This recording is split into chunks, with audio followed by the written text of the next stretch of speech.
Assalamualaikum warahmatullahi wabarakatuh.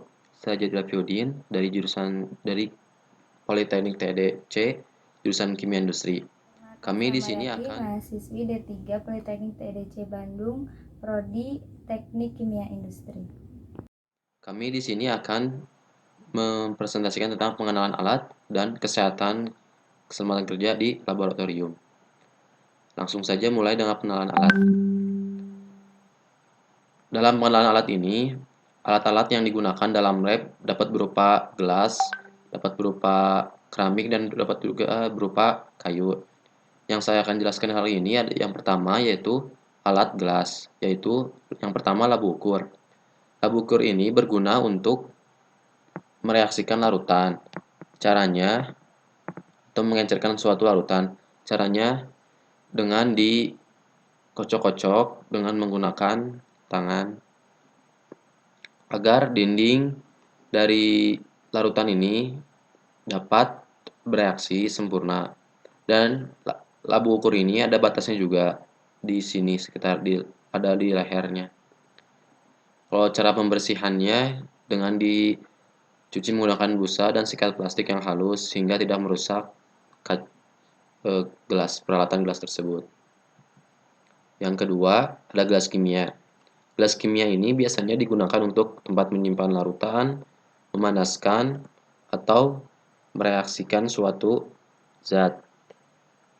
Caranya tinggal dimasukkan saja, cuman ini digunakan untuk tempat larutan dan lain-lain. Dibersihkannya juga dengan menggunakan busa atau dengan sikat. Selanjutnya, yang ketiga ada gelas ukur. Gelas ukur ini digunakan untuk mengukur volume. Kan bisa dilihat ini ada skalanya 0 sampai 100, ada juga yang gelas ukur ukuran 50, 10 mili, 100 mili, 250 dan 500 mili dan juga 1 liter. Gas ukur ini digunakan untuk mengukur volume larutan yang akan digunakan dalam suatu praktikum. Yang selanjutnya ada corong. Corong ini berguna untuk menuangkan larutan dari satu tempat ke tempat lain, atau misalkan contoh dari gelas kimia satu ke gelas kimia yang kedua yang sudah ada larutannya. Dan bisa juga dibersihkannya juga dengan air dan diberikan juga dengan memakai busa atau sikat. Selanjutnya ada batang pengaduk. Batang pengaduk ini berguna untuk membantu melarutkan campuran seperti sendok, tapi ini di dalam lab menggunakan batang pengaduk dari gelas. Selanjutnya ada kawat kasa. Kawat kasa ini biasanya digunakan untuk dalam proses pemanasan. Proses pemanasan ini kawat kasa ini sebagai alas untuk alat-alat gelas seperti alas untuk gelas kimia dan lain-lain. Nah, yang selanjutnya ada kaki tiga. Kaki tiga ini merupakan dudukan untuk kawat kasa. Jadi kawat kasanya ditaruh di atas kaki tiga, lalu gelas kimia ditaruh di atas. Selanjutnya ada bunsen. Bunsen ini sebagai sumbu api atau pemanasnya. Pemanas ini biasanya diisi dengan spiritus dan ada sumbunya. Di bunsen ini ditempatkan di bawah kaki tiga yang sebelumnya. Jadi urutannya kalau ada bunsen berarti ada kaki tiga sama kawat kasa yang akan digunakan biasanya. Selanjutnya ada bola hisap atau filler. Bola hisap ini digunakan untuk menghisap suatu larutan. Biasanya digabungkan dengan pipet ukur dan pipet volume.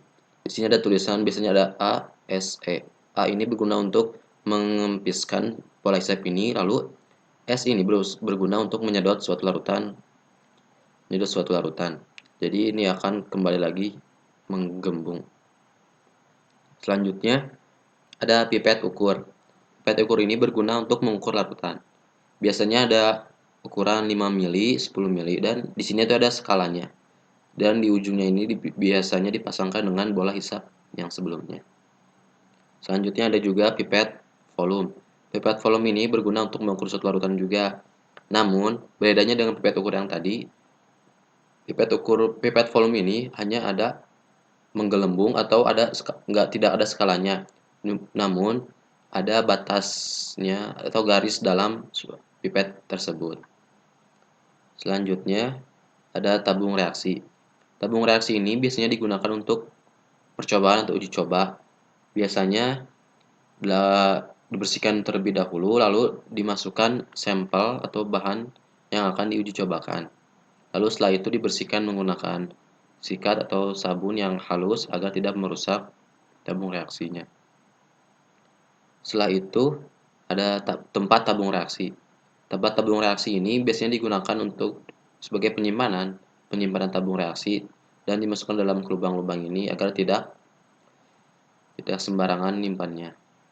Karena ukurannya kecil dan tidak ada dudukannya. Baik, perkenalkan, nama saya Nada Sri Mulyani dari Prodi D3 Teknik Kimia. Di sini saya akan mempresentasikan tentang keselamatan kerja di laboratorium. Kenapa harus diperhatikan? Karena keselamatan kerja sangatlah penting. Keselamatan perlu diutamakan untuk mencegah kecelakaan kerja. Keselamatan kerja juga merupakan tanggung jawab setiap orang, baik laporan maupun praktikan. Ada beberapa hal yang perlu diperhatikan, di antaranya 1. Tata tertib laboratorium dapat mencakup wajib memakai jas lab, dikarenakan di lab banyak sekali bahan kimia yang mungkin berbahaya jika langsung terkena kulit. Oleh karena itu, jas lab berfungsi untuk melindungi selama kegiatan di laboratorium. Yang kedua, tidak makan dan minum di dalam lab, karena dikhawatirkan akan terjadi kontaminasi baik dari zat kimia ke makanan atau sebaliknya. Yang ketiga, meja kerja yang harus selalu rapi. Ini termasuk poin kebersihan dan kita harus menjaga kebersihan di dalam laboratorium. Yang kedua, ada simbol-simbol keselamatan kerja di laboratorium. Dapat dilihat di bawah ini merupakan simbol dan juga artinya. Yang ketiga, ada pemindahan bahan kimia. Pemindahan bahan kimia perlu membaca label untuk menghindari kesalahan pengambilan bahan, dan pindahkanlah sesuai jumlah yang diperlukan, dan jangan gunakan bahan kimia berlebihan, dan jangan lupa untuk mengembalikan bahan kimia ke tempat botol semula agar menghindari kontaminasi. Yang keempat, ada pembuangan limbah. Limbah dapat mencemari lingkungan, maka dari itu jangan buang langsung ke lingkungan, tetapi buanglah pada tempat khusus berdasarkan kriteria limbah. Dan segeralah buang limbah bahan kimia setelah digunakan. Limbah yang berbentuk cair dan tidak larut di dalam air serta beracun bisa dikumpulkan pada suatu tempat dengan label yang sejelas-jelasnya. Yang kelima, ada peralatan dan cara kerja. Beberapa peralatan dan cara kerja laboratorium lainnya adalah ketika memegang bahan yang terbuat dari kaca. Sebaiknya menggunakan sarung tangan demi keamanan dan hindarilah cairan berbahaya agar tidak sampai tumpah. Oke, di sini saya akan menjelaskan tentang keselamatan dan kesehatan kerja di laboratorium. Kecelakaan kerja bisa saja terjadi meskipun telah bekerja dengan berhati-hati. Oleh karenanya, nanti di sini saya akan menjelaskan sedikit tentang hal-hal yang saya lakukan ketika terjadi hal-hal tersebut di laboratorium. Yang pertama adalah jika terkena bahan kimia di laboratorium, yang wajib Anda lakukan adalah tetap santai atau jangan panik ya. Untuk yang kedua adalah minta bantuan ke rekan kerja. Oleh karenanya tidak disarankan atau dilarang bekerja sendirian di laboratorium. Yang ketiga, bersihkan bagian yang terkena langsung dengan bahan tersebut. Kalau bisa dibilas sampai dengan bersih. Yang keempat, jika terkena kulit jangan digaruk agar lukanya itu tidak merata.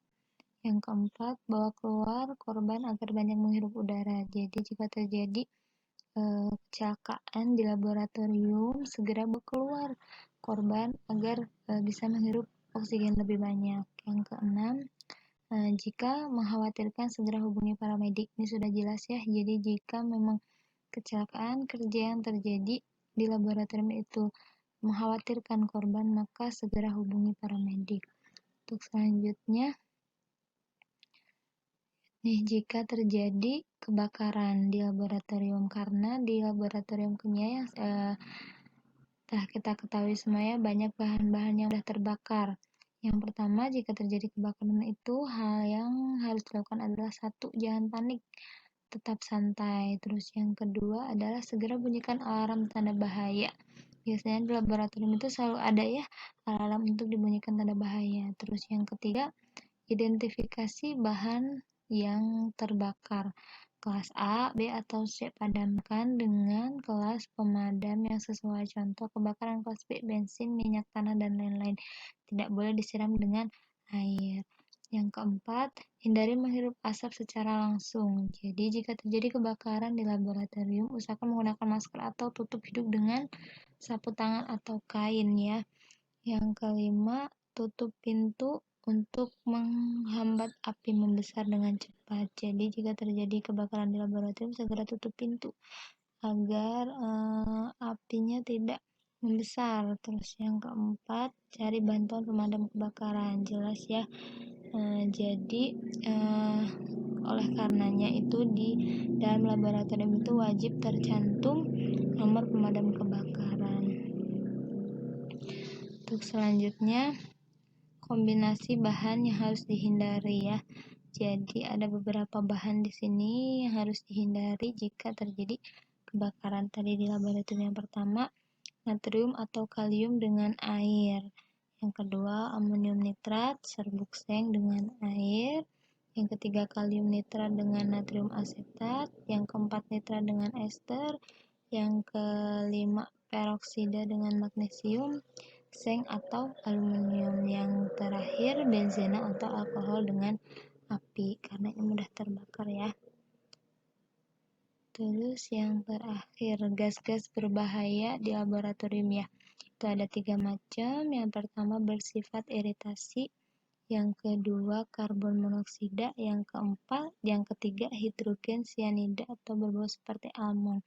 Nah, yang pertama yang bersifat iritasi itu seperti gas HCl, HF, nitrat, nitrit, klorin, itu ya, itu termasuk dengan di dalam gas berbahaya yang bersifat iritasi. Terus yang kedua karbon monoksida. Karbon ini sangat berbahaya ya, dan karbon monoksida ini itu tidak berwarna dan tidak berbau. Terus untuk selanjutnya itu hidrogen sianida atau seperti almon ya baunya. Terus untuk yang terakhir, ini simbol-simbol berbahaya yang ada di laboratorium ya, biasanya seperti animal hazard, sub interaction hazard, health hazard, glassware, ada fire, ada ice and phase, ada electrical, ada radiation hazard, dan explosive hazard. Radioaktif juga ada ya termasuk di sini. Ini merupakan simbol-simbol yang biasa kita lihat di laboratorium.